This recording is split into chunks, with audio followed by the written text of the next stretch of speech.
Hey guys, it's Lindsay at Stillwater's Ranch, and today I'm going to show you guys my 3 favorite ways to use the tomatoes for my garden.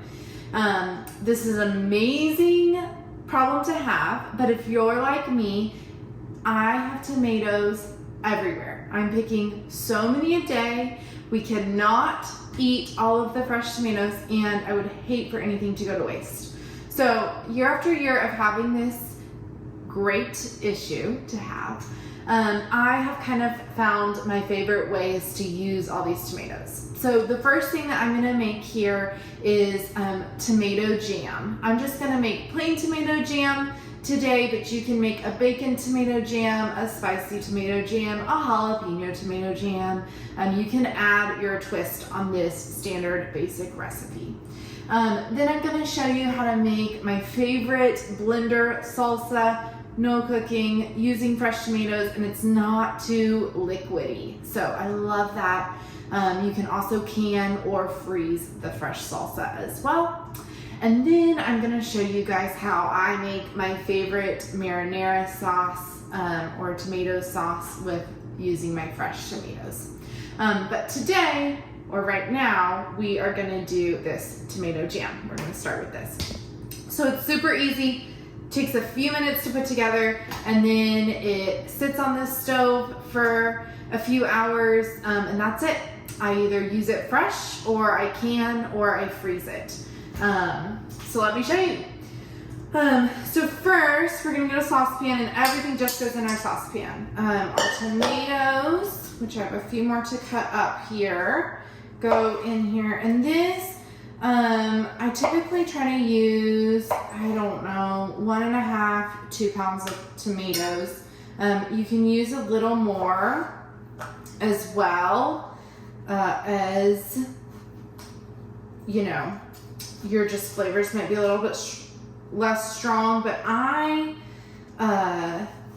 don't measure very well. So I'm giving you guys the standard recipe, but if I have a little less or a little more tomatoes, I just add a little less or a little more of the spices to kind of keep the same ratio. Oh my gosh, look at this fresh tomato. It looks so good. I wish I could eat this fresh, but I have a ton of these tomatoes ready to be picked again tomorrow. So I'm trying to get my fridge emptied out before I pick the next big batch that we'll eat fresh on all week. And then at the end of that week, I'll make my next kind of tomato recipe with the salsa. I still have some fresh salsa in my fridge from a week or 2 ago, so I don't need more of that at the moment. But I use any tomatoes I have from my garden. So that was just one pretty big beefy tomato, and then a ton of different varieties of cherry tomatoes in here. It does not have to be a specific type of tomato. If your tomatoes are more watery, it just takes a little longer to cook down. If they're thicker like a Roma tomato, it just won't take as long to cook down. So super flexible, super easy. I love to make this one with cherry tomatoes in particular, because I feel like the cherry tomatoes give so much flavor in this tomato jam. Then I'm gonna do 1 clove of garlic in here that I chopped. I'm gonna do a 1/2 cup to 3/4 cup brown sugar. That's a 1/2 cup. I didn't want it super sweet, but depending on what I'm gonna use it for, I will do sweeter or not as sweet. Yeah, that. This is some ginger, some fresh ginger. You can use fresh minced, or the squeezed thing that you get at the store. Then we're gonna do about a 1/4 cup or so of lemon juice. Squeeze these lemons in here. Like that. Ooh, there's a lot of juice on that side. Squeeze this lemon. Might need a little bit more here. Whoop, that's squirted. Let me get a little bit more lemon here for us. Probably about 1 whole lemon, depending on how juicy your lemons are or not.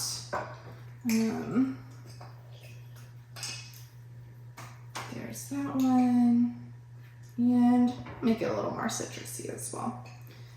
You can kind of add a few, taste it halfway through, and you think it needs to be a little sweeter or a little more citrusy, you can add that as well. And we're gonna do, I put in some fresh garlic, so I'm just gonna do a little bit of garlic powder to add a little bit more flavor as well, but probably about half of a tablespoon. If you don't have fresh garlic or don't want to use fresh garlic, you can just do a whole tablespoon of garlic powder. That'll work. And then I want to do a teaspoon of cumin.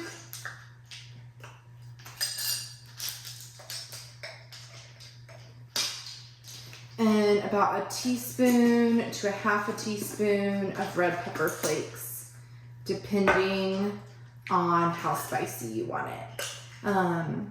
You can also add a fresh jalapeno or a fresh pepper here. I'm gonna make this one kind of less sweet and more spicy. So I'm gonna do a whole teaspoon of red pepper flakes. This is also your time where if you wanna make a bacon tomato jam, you can add a whole cup, half a cup to a cup of cooked crumbled bacon. And you wanna cook your bacon pretty crunchy and then add that. My tomato jam that I did, my last batch, I did a bacon tomato jam, which was delicious. This tomato jam, I think I'm gonna can. And if you're canning it, I wouldn't can the bacon. So if you're gonna can it, I wouldn't do the bacon. If you're gonna eat it fresh or freeze it, the bacon is fantastic. This lasts a long time. This lasts like 2 months fresh in the fridge. You can freeze it for about 6 months, or of course canning it makes it last a tremendous amount longer. So that is all of our ingredients in here, just tomato, brown sugar, ginger, lemon, and then our spices, super easy. And then I'm gonna just simmer this on low on the stove for about 2 hours. If your tomatoes are not as watery, you don't have to simmer that long, but mine are gonna be pretty watery. I think with all these little cherry tomatoes, I think it's gonna take a while to cook down. So I'm gonna let it simmer about 2 hours, maybe even a little longer, but I'll be checking it.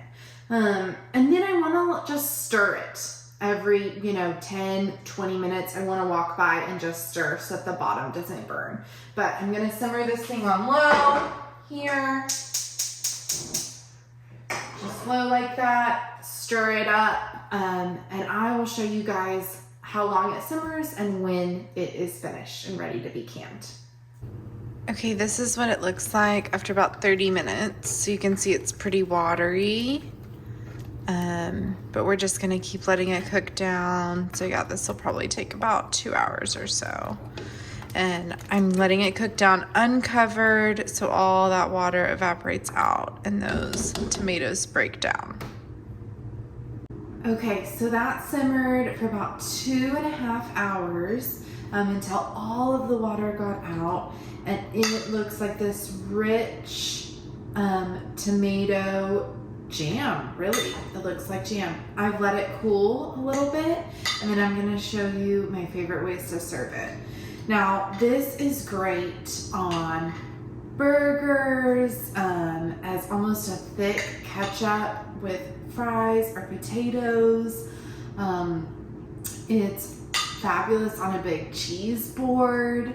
And then one of my favorite things is just to spread some on top of some cream cheese, and do a nice appetizer with crackers. So, like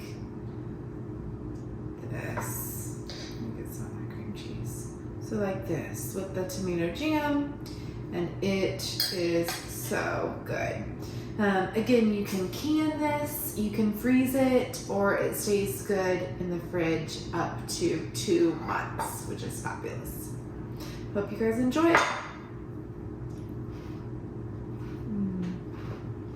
Okay, here's my second favorite way to use all my garden tomatoes.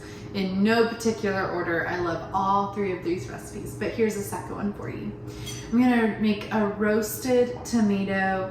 I call it marinara sauce, but it's really just a tomato sauce. I use this on pasta, on sandwiches, as a pizza sauce. It's just a fresh roasted tomato sauce. I love this marinara or tomato sauce because you don't have to blanch or peel the tomatoes or strain or do any of that other stuff with tomato sauce. So what I'm going to use for this recipe is cherry tomatoes. These are just all different types of variety cherry tomatoes from the garden.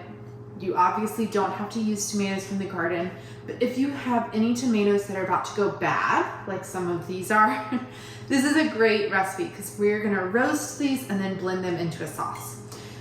So what you're gonna use is cherry tomatoes, about half an onion cut in pretty good sized cubes, 3 to 4 cloves of garlic with the peel on, some olive oil, salt and pepper, and then at the end of my sauce, I'm gonna add some fresh herbs. Like anything I share on here, you experiment and add. Sometimes I add balsamic vinegar, sometimes I add cream to this sauce, sometimes I add a squirt of lemon juice, red pepper if you wanna make it spicy. Sometimes I roast a bell pepper with this, a red bell pepper with this, and add to the sauce. So you get to kind of make it your variety. Right now I'm gonna make a basic one, and then I'll probably add to it when I cook. Like if I make a pasta sauce, I may use this roasted tomato sauce in a vodka pasta sauce recipe, or I might add some cream to this tomato sauce to eat, with fish or things like that. So let me show you this super quick recipe. First, you're just gonna put your veggies on your baking sheet. I'm gonna add these garlic cloves on here with the peel on. They'll just come right out of the peel after we roast it. And then I'm gonna add all these cherry tomatoes. The beautiful thing about cherry tomatoes is that their seeds are soft and so are their skins. And so when you blend this to make a sauce, you don't have to strain the seeds or blanch them. That's why making a marinara sauce with cherry tomatoes is so wonderful. I spread a little olive oil on this to help it roast, and then I'm just gonna sprinkle with a little salt and pepper for some seasoning. Again, this is where if you don't have fresh herbs, you could add some dry herbs to this. You could add dry herbs in the sauce. If you wanted to do a roasted bell pepper as well, you would just cube the bell pepper, add it to this pan. And this is gonna go in the oven at 425 for 25 minutes, 20 to 25 minutes. You wanna make sure your garlic and your onion and your tomatoes get pretty roasted. But let's pop this in the oven and I will show you guys when this finishes cooking. And then we'll blend it with our herbs and that's our sauce. Super easy. Okay, this roasted for 25 minutes at 425 and it looks perfect. So what I'm gonna do is I'm just gonna take the wrappers off of the garlic clove. They come off so easily, see? And squeeze those in to your food processor or your blender. Either one works in this. We're gonna blend until smooth. So you can use a blender or you can use a food processor. Either one works. Sometimes it matters between using a blender or a food processor. If you don't want chunks or something, then you, or if you want chunks, then you can't use the blender, but in this recipe, it doesn't matter. Okay, I've got my 4 garlic cloves in here, and then I'm gonna add a little bit of fresh rosemary, a little bit of fresh basil. You can also add dry herbs here, or you can omit the herbs. Really, whatever you do, you can't mess it up. Then I'm just gonna scrape all the cherry tomatoes and the roasted onion into this. Again, if you do a roasted red bell pepper on this as well, or any other vegetable that you want in your sauce, go for it. Just gonna scrape all of this into here. Let's go straight into my food processor or blender. All the goodness, all that olive oil is seasoned with the tomato and the onion as well, because it all cooked in there. So all that is good stuff. Okay, let me get that in there. I got my herbs. I'm also gonna add a little sugar, about a tablespoon. This doesn't make the sauce too sweet. It just helps with the acidity of the tomatoes, is what that does. You can omit that as well if you want, but I kind of like it to offset the acidity.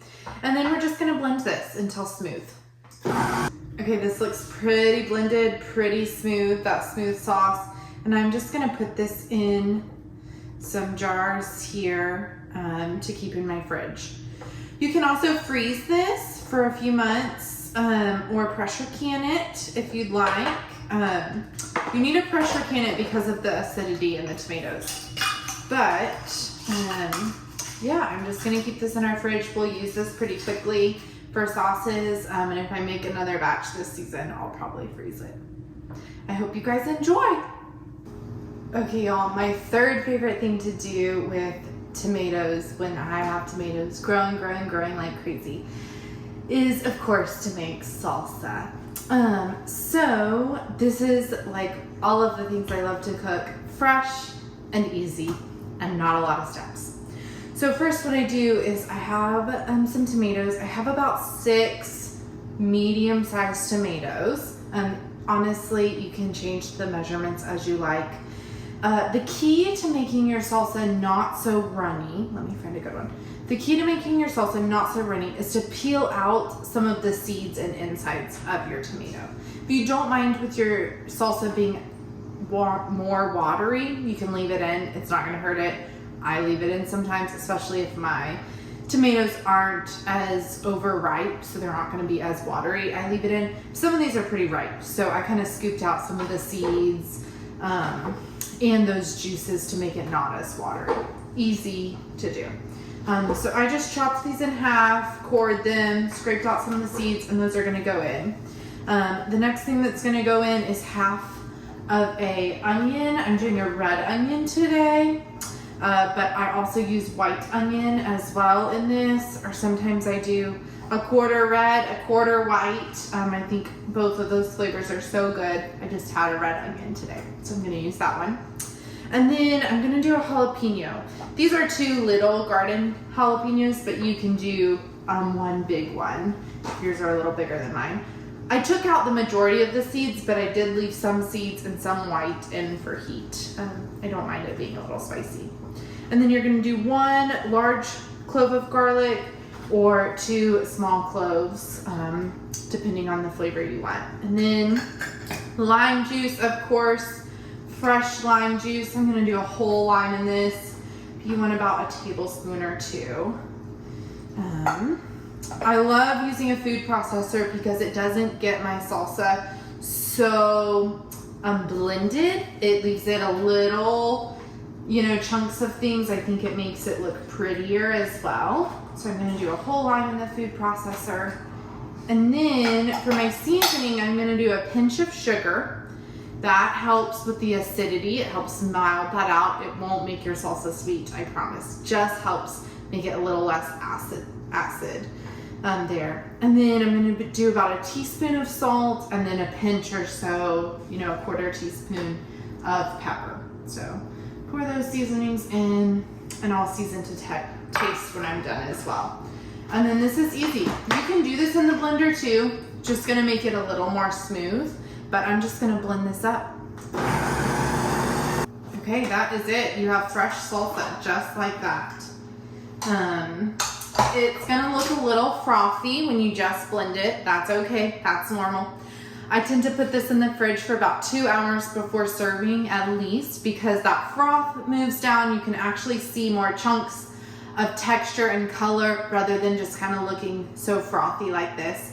I promise you, it's the best fresh salsa ever. I'm so excited to have it.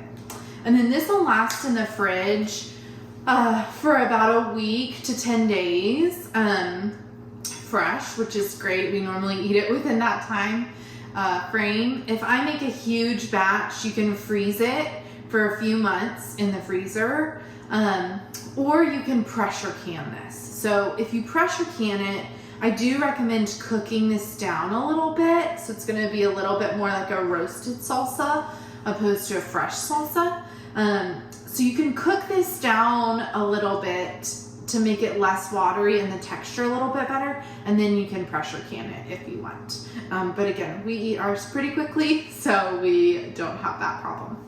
Okay, well, let me know which ones you try. The tomato jam, the fresh salsa, or what I call the marinara, but really the roasted cherry tomato sauce, right? Let me know what you guys like or what variations you do and what worked well for you. I will say the salsa, you can also add some cilantro to, about 1/3 of a cup, if you like that flavor and want that flavor. I do it 50-50% of the time. I add cilantro to some batches and I don't add to others. I mixed the batch we made today with a little leftover that had some cilantro in it, so I wanted to share that with you guys. So yeah, let me know which one's your favorite or what you try a little differently. I love to kind of catch up and talk to everyone and see what works for you, what doesn't, to share ideas. That's part of why I really love doing this. So can't wait to chat.